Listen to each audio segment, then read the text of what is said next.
Chapter 18 of The Secret Garden by Frances Hodgson Burnett. Chapter 18 Thou Mun Not Waste No Time. Of course Mary did not waken early the next morning.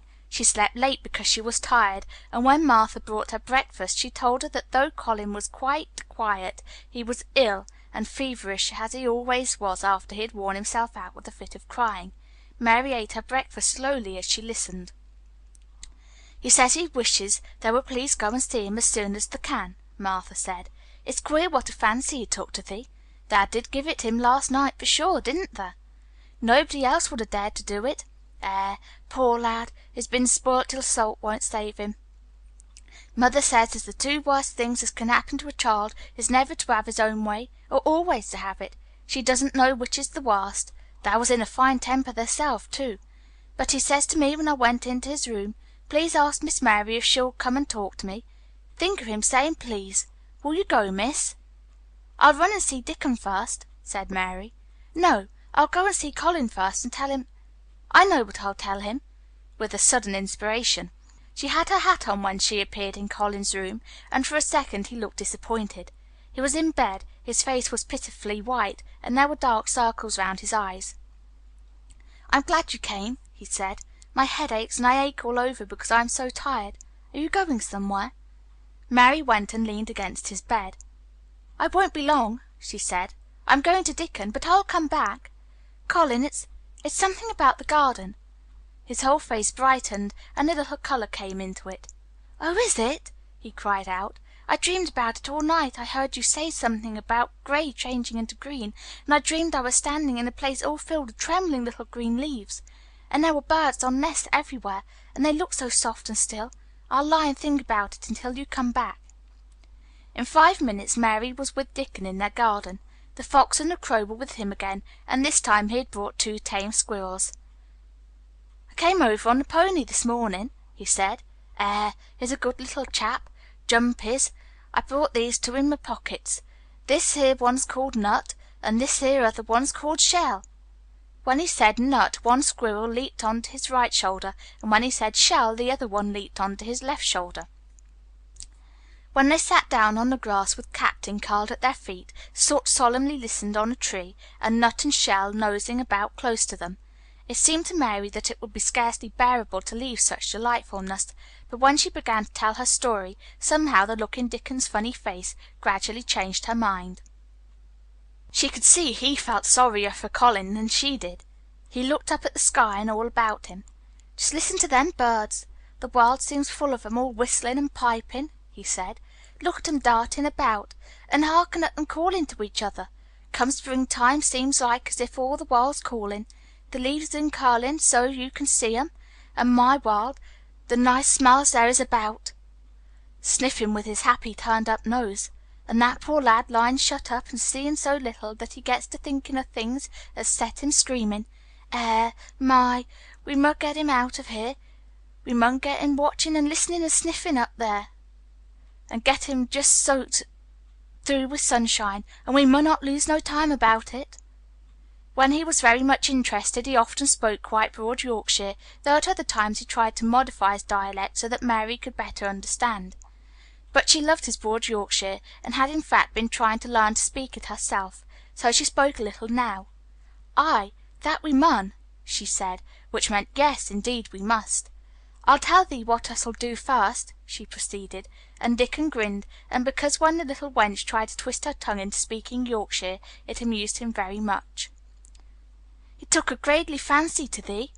He wants to see thee, and he wants to see Soot and Captain. When I go back to the house to talk to him, I'll ax him if thou cannot come and see him tomorrow morning, and bring that creature with thee, and then in a bit, when there's more leaves out, and happen a bud or two, we'll get him to come out, and thou shalt push him in his chair, and we'll bring him here and show him everything." When she stopped she was quite proud of herself. She had never made a long speech in Yorkshire before, and she had remembered very well. "Thou mun talk a bit of Yorkshire like that to Mester Colin," Dickon chuckled. "That'll make him laugh, and there's naught as good for ill folk as laughin'. Mother says she believes as half our goods laugh every mornin' 'ud cure a chap as was makin' ready for typhus fever." I'm going to talk Yorkshire to him this very day," said Mary, chuckling to herself. The garden had reached the time when every day and every night it seemed as if magicians were passing through it drawing loveliness out of the earth and the boughs with wands. It was hard to go away and leave it all, particularly as Nut had actually crept under her dress, and Shell had scrambled down the trunk of the apple tree they sat under, and stayed there looking at her with inquiring eyes. But she went back to the house, and when she sat down close to Colin's bed, he began to sniff as Dickon did, though not in such an experienced way. "You smell like flowers and fresh things," he cried out quite joyously. "What is it you smell of? It's cool and warm and sweet all at the same time." "It's the wind from the moor," said Mary. "It comes a sitting on the grass under a tree with Dickon, and with Captain and Soot and Nut and Shell. It's the springtime, and out of doors and sunshine and smells so gradely." She said it as broadly as she could, and you do not know how broadly Yorkshire sounds until you have heard some one speak it. Colin began to laugh. "What are you doing?" he said. "I never heard you talk like that before. How funny it sounds." "I'm giving thee a bit of Yorkshire," answered Mary triumphantly. "I cannot talk as gradely as Dickon and Martha can, but thou sees I can shape a bit, doesn't thou? Understand a bit of Yorkshire when thou hears it. And thou art a Yorkshire lad thyself, bred and born. I wonder thou'rt not ashamed of thy face." And then she began to laugh too, and they both laughed until they could not stop themselves, and they laughed until the room echoed, and Mrs. Medlock, opening the door to come in, drew back into the corridor and stood listening, amazed. "Well, upon my word," she said, speaking rather broad Yorkshire herself because there was no one to hear her, and she was so astonished. "Whoever heard the like? Whoever on earth would have thought it?" There was so much to talk about. It seemed as if Colin could never hear enough of Dickon and Captain and Soot and Nut and Shell and the pony whose name was Jump. Mary had run around into the wood with Dickon to see Jump. He was a tiny little shaggy moor pony with thick locks hanging over his eyes, and with a pretty face and a nuzzling velvet nose. He was rather thin with living on moor grass, but he was as tough and wiry as if the muscles in his little legs had been made of steel springs. He had lifted his head and whinnied softly the moment he saw Dickon, and he had trotted up to him and put his head across his shoulder, and then Dickon had talked into his ears, and Jump had talked back in odd little whinnies and puffs and snorts. Dickon had made him give Mary his small front tooth and kiss her on the cheek with his velvet muzzle. "Does he really understand everything Dickon says?" Colin asked. "It seems as if he does," answered Mary. "Dickon says anything we'll understand if you're friends with it for sure, but you have to be friends for sure." Colin lay quiet a little while, and his strange gray eyes seemed to be staring at the wall, but Mary saw he was thinking. "I wish I was friends with things," he said at last, "but I'm not. I never had anything to be friends with, and I can't bear people." "Can't you bear me?" asked Mary. "Yes, I can," he answered. "It's funny, but I even like you." "Ben Weatherstaff said I was like him," said Mary. "He said he'd warrant we'd both got the same nasty tempers. I think you are like him, too. We are all three alike, you and I and Ben Weatherstaff. He says we were neither of us much to look at, and we were as sour as we looked. But I don't feel as sour as I used to before I knew the Robin and Dickon." "Did you feel as if you hated people?" "Yes," answered Mary without any affectation. "I should have detested you if I had seen you before I saw the Robin and Dickon." Colin put out his thin hand and touched her. "Mary," he said, "I wish I hadn't said what I said about sending Dickon away. I hated you when you said he was like an angel, and I laughed at you, but perhaps he is." "Well, it was rather funny to say it," she admitted frankly, "because his nose does turn up, and he has a big mouth, and his clothes have patches all over them, and he talks broad Yorkshire. But if an angel did come to Yorkshire and live on the moor, if there was a Yorkshire angel, I believe he'd understand the green things and know how to make them grow, and he would know how to talk to the wild creatures as Dickon does, and they'd know he was friends for sure." "I shouldn't mind Dickon looking at me," said Colin. "I want to see him." "I'm glad you said that," answered Mary, because quite suddenly it came into her mind that this was the minute to tell him. Colin knew something was coming. "Because what?" he cried eagerly. Mary was so anxious that she got up from her stool and came to him and caught hold of both his hands. "Can I trust you? I trusted Dickon because birds trusted him. Can I trust you for sure?" For sure?" she implored. Her face was so solemn that he almost whispered his answer.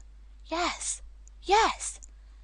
"Well, Dickon will come to see you to morrow morning, and he'll bring his creatures with him." "Oh, oh!" cried Colin in delight. "But that's not all," Mary went on, almost pale with solemn excitement. "The rest is better. There is a door into the garden. I found it. It is under the ivy on the wall." If he had been a strong, healthy boy, Colin probably would have shouted, "Hurrah! Hurrah! Hurrah!" But he was weak and rather hysterical. His eyes grew bigger and bigger, and he gasped for breath. "Oh, Mary," he cried out with a half sob, "shall I see it? Shall I get to see it? Shall I live to get into it?" And he clutched her hands and dragged her toward him. "Of course you shall see it," snapped Mary indignantly. "Of course you'll live to get into it. Don't be silly." And she was so unhysterical and natural and childish that she brought him to his senses, and he began to laugh at himself, and a few minutes afterward she was sitting on her stool again, telling him not what she imagined the secret garden to be like, but what it really was, and Colin's aches and tiredness were forgotten, and he was listening enraptured. "It's just what you thought it would be," he said at last. "It sounds as if you had really seen it. You know I said that when you told me first." Mary hesitated about 2 minutes and then boldly spoke the truth. "I had seen it, and I had been in it," she said. "I found the key and got in weeks ago. But I daren't tell you. I daren't because I was so afraid I couldn't trust you for sure." Chapter 19. It Has Come. Of course Dr. Craven had been sent for the morning after Colin had had his tantrum. He was always sent for at once when such a thing occurred, and he always found, when he arrived, a white, shaken boy lying on his bed, sulky, and still so hysterical that he was ready to break into fresh sobbing at the least word. In fact, Dr. Craven dreaded and detested the difficulties of these visits. On this occasion he was away from Misselthwaite Manor until afternoon. "How is he?" he asked Mrs. Medlock rather irritably when he arrived. "He'll break a blood vessel in one of those fits some day. The boy is half insane with hysteria and self-indulgence." "Well, sir," answered Mrs. Medlock, "you'll scarcely believe your eyes when you see him. That plain, sour-faced child that's almost as bad as himself has just bewitched him. How she has done it there's no telling. The Lord knows she's nothing to look at, and you scarcely ever hear her speak, but she did what none of us dare do. She flew at him like a little cat last night and stamped her feet and ordered him to stop screaming, and somehow she startled him so that he actually did stop, and this afternoon, well, just come up and see, sir. It's past crediting." The scene which Dr. Craven beheld when he entered his patient's room was indeed rather astonishing to him. As Mrs. Medlock opened the door, he heard laughing and chattering. Colin was on his sofa in his dressing gown, and he was sitting up quite straight, looking at a picture in one of the garden books, and talking to the plain child, who at that moment could scarcely be called a plain child at all, because her face was so glowing with enjoyment. "Those long spires are blue ones. We'll have a lot of those," Colin was announcing. "They're called delphiniums." "Dickon says they're larkspurs made big and grand," cried Mistress Mary. "There are clumps there already." Then they saw Dr. Craven and stopped. Mary became quite still, and Colin looked fretful. "I'm sorry to hear you were ill last night, my boy," Dr. Craven said, a trifle nervously. He was a rather nervous man. "I'm better now, much better," Colin answered, rather like a rajah. "I'm going out in my chair in a day or two if it is fine. I want some fresh air." Dr. Craven sat down by him and felt his pulse and looked at him curiously. "It must be a very fine day," he said, "and you must be very careful not to tire yourself." "Fresh air won't tire me," said the young rajah. As there had been occasions when this same young gentleman had shrieked aloud with rage and had insisted that fresh air would give him cold and kill him, it is not to be wondered that his doctor felt somewhat startled. "I thought you did not like fresh air," he said. "I don't when I am by myself," replied the rajah, "but my cousin is going out with me." "And the nurse, of course?" suggested Dr. Craven. "No, I will not have the nurse," so magnificently that Mary could not help remembering how the young native prince had looked, with his diamonds and emeralds and pearls stuck all over him, and the great rubies on a small dark hand he had waved to command his servants to approach with salaams and receive his orders. "My cousin knows how to take care of me. I am always better when she is with me. She made me better last night. A very strong boy I know will push my carriage." Dr. Craven felt rather alarmed. If this tiresome, hysterical boy should chance to get well, he himself would lose all chance of inheriting Misselthwaite. But he was not an unscrupulous man, though he was a weak one, and he did not intend to let him run into actual danger. "He must be a strong boy and a steady boy," he said, "and I must know something about him. Who is he? What is his name?" "It's Dickon," Mary spoke up suddenly. She felt somehow that everybody who knew the Moor must know Dickon, and she was right, too. She saw that in a moment Dr. Craven's serious face relaxed into a relieved smile. "Oh, Dickon," he said. "If it is Dickon, you will be safe enough. He's as strong as a moor pony, is Dickon." "And he's trusty," said Mary. "He's the trustiest lad in Yorkshire." She had been talking Yorkshire to Colin, and she had forgotten herself. "Did Dickon teach you that?" asked Dr. Craven, laughing outright. "I'm learning it as if it was French," said Mary rather coldly. "It's like a native dialect in India. Very clever people try to learn them. I like it, and so does Colin." "Well, well," he said, "if it amuses you, perhaps it won't do you any harm. Did you take your bromide last night, Colin?" "No," Colin answered. "I wouldn't take it at first, and after Mary made me quiet she talked me to sleep, in a low voice, about the spring creeping into a garden." "That sounds soothing," said Dr. Craven, more perplexed than ever, and glancing sideways at Mistress Mary, sitting on her stool and looking down silently at the carpet. "You are evidently better, but you must remember—" "I don't want to remember," interrupted the Rajah, appearing again. "When I lie by myself and remember I begin to have pains everywhere, and I think of things that make me begin to scream because I hate them so.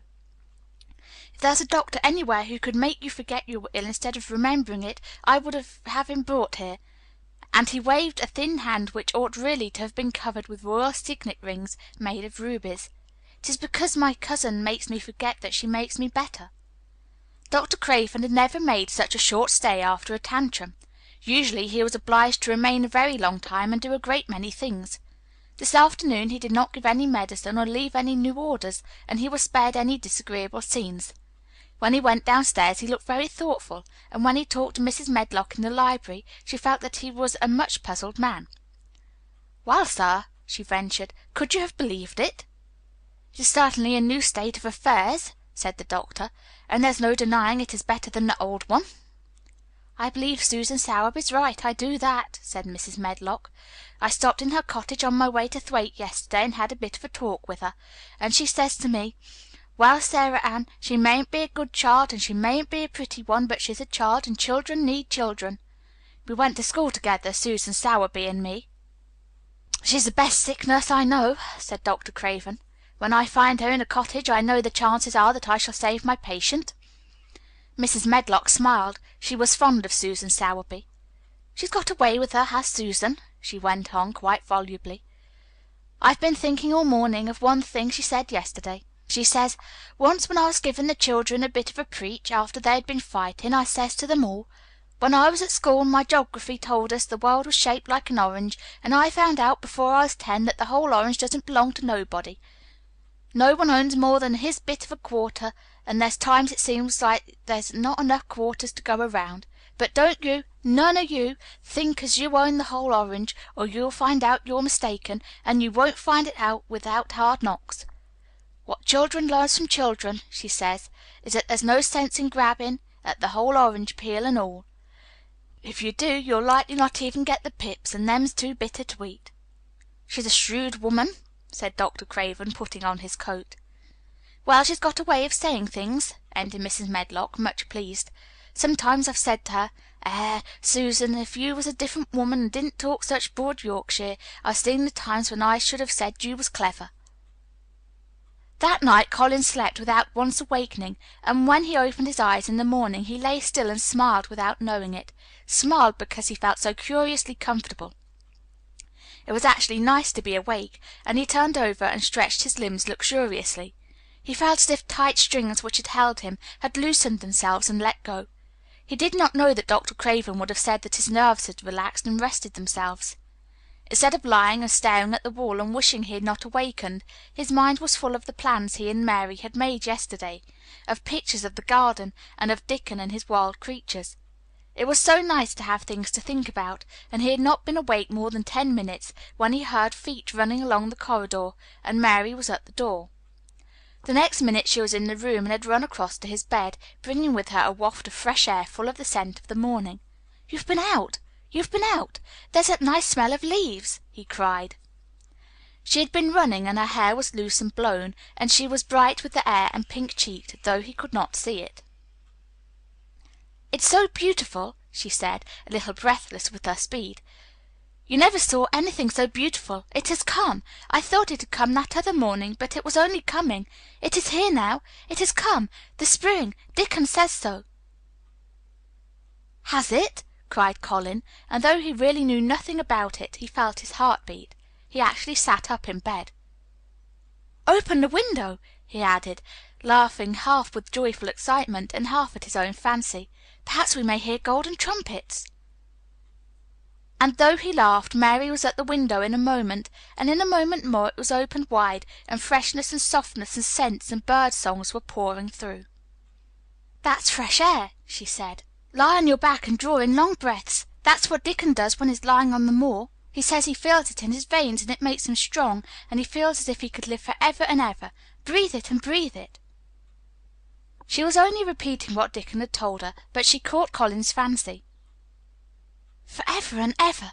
Does it make him feel like that?" he said, and he did as she told him, drawing in long, deep breaths over and over again, until he felt that something quite new and delightful was happening to him. Mary was at his bedside again.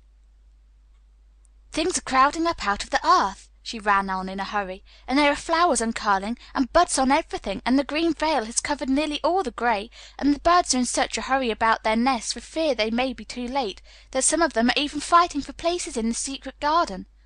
And the rose bush looks as wick can be, and there are primroses in the lanes and woods, and the seeds we planted are up, and Dickon has brought the fox and the crow and the squirrels and a new-born lamb." And then she paused for a breath. The new-born lamb Dickon had found 3 days before, lying by its dead mother among the gorse bushes on the moor. It was not the first motherless lamb he had found, and he knew what to do with it. He had taken it to the cottage, wrapped in his jacket, and he had let it lie near the fire and had fed it warm milk. It was a soft thing, with a darling, silly baby face, and legs rather long for its body. Dickon had carried it over the moor in his arms, and its feeding bottle was in his pocket with a squirrel, and when Mary had sat under a tree with its limp warmness huddled on her lap, she had felt as if she were too full of strange joy to speak. A lamb, a living lamb, who lay on your lap like a baby! She was describing it with great joy, and Colin was listening and drawing in long breaths of air when the nurse entered. She started a little at the sight of the open window. She had sat stifling in the room many a warm day because her patient was sure that open windows gave people cold. "Are you sure you are not chilly, Master Colin?" she inquired. "No," was the answer. "I'm breathing long breaths of fresh air. It makes you strong. I'm going to get up to the sofa for breakfast. My cousin will have breakfast with me." The nurse went away, concealing a smile, to give the order for 2 breakfasts. She found the servants' hall a more amusing place than the invalid's chamber, and just now everybody wanted to hear the news from upstairs. There was a great deal of joking about the unpopular young recluse, who, as the cook said, had found his master and good for him. The servants' hall had been very tired of the tantrums, and the butler, who was a man with a family, had more than once expressed his opinion that the invalid would be all the better for a good hiding. When Colin was on his sofa and the breakfast for 2 was put upon the table, he made an announcement to the nurse in his most Rajah-like manner. "A boy and a fox and a crow and 2 squirrels and a new-born lamb are coming to see me this morning. I want them brought upstairs as soon as they come," he said. "You are not to begin playing with the animals in the servants' hall and keep them there. I want them here." The nurse gave a slight gasp and tried to conceal it with a cough. "Yes, sir," she answered. "I'll tell you what you can do," added Colin, waving his hand. "You can tell Martha to bring them here. The boy is Martha's brother. His name is Dickon, and he is an animal charmer." "I hope the animals won't bite, Master Colin," said the nurse. "I told you he was a charmer," said Colin austerely. "Charmers' animals never bite." "There are snake charmers in India," said Mary, "and they put their snakes' heads in their mouths." "Goodness!" shuddered the nurse. They ate their breakfast with the morning air pouring in upon them. Colin's breakfast was a very good one, and Mary watched him with serious interest. "You'll begin to get fatter, just as I did," she said. "I never wanted my breakfast when I was in India, and now I always want it." "I wanted mine this morning," said Colin. "Perhaps it was the fresh air. When do you think Dickon will come?" He was not long in coming. In about 10 minutes Mary held up her hand. "Listen," she said. "Did you hear a caw?" Colin listened and heard it, the oddest sound in the world to hear inside a house, a hoarse "caw, caw." "Yes," he answered. "That's Soot," said Mary. "Listen again. Do you hear a bleat, a tiny one?" "Oh, yes," cried Colin, quite flushing. "That's the new-born lamb," said Mary. "He's coming." Dickon's moorland boots were thick and clumsy, and though he tried to walk quietly they made a clumping sound as he walked through the long corridors. Mary and Colin heard him marching until he passed through the tapestry door on to the soft carpet of Colin's own passage. "If you please, sir," announced Martha, opening the door. "If you please, sir, here's Dickon and his creatures." Dickon came in smiling his nicest wide smile. The new-born lamb was in his arms, and the little red fox trotted by his side. Nut sat on his left shoulder, and Soot on his right, and Shell's head and paws peeped out of his coat pocket. Colin slowly sat up and stared, as he had stared when he first saw Mary, but this was a stare of wonder and delight. The truth was that in spite of all he had heard, he had not in the least understood what this boy would be like, and that his fox and his crow and his squirrels and his lamb were so near to him, and his friendliness, that they seemed almost to be a part of himself. Colin had never talked to a boy in his life, and he was so overwhelmed by his own pleasure and curiosity that he did not even think of speaking. But Dickon did not feel the least shy or awkward. He had not felt embarrassed because the crow had not known his language and had only stared, and had not spoken to him the first time they met. Creatures were always like that until they found out about you. He walked over to Colin's sofa and put the new-born lamb quietly on his lap, and immediately the little creature turned to the warm velvet dressing gown and began to nuzzle into its folds and butt its tight curled head with soft impatience against his side. Of course no boy could have helped speaking then. "What is it doing?" cried Colin. "What does it want?" "It wants its mother," said Dickon, smiling more and more. "I brought it to thee a bit hungry because I knowed they'd like to see it feed." He knelt down by the sofa and took a feeding bottle from his pocket. "Come on, little un," he said, turning the small woolly white head with a gentle brown hand. "This is what there's after. They'll get more out of this than they will out of silk velvet coats. There now," and he pushed the rubber tip of the bottle into the nuzzling mouth, and the lamb began to suck it with ravenous ecstasy. After that there was no wondering what to say. By the time the lamb fell asleep, questions poured forth, and Dickon answered them all. He told them how he had found the lamb just as the sun was rising 3 mornings ago. He had been standing on the moor listening to a skylark, and watching him swing higher and higher into the sky until he was only a speck in the heights of blue. "I'd almost lost him but for his song, and I was wondering how a chap could hear it when it seems as if he'd get out of the world in a minute. And just then I heard something else far off among the gorse bushes.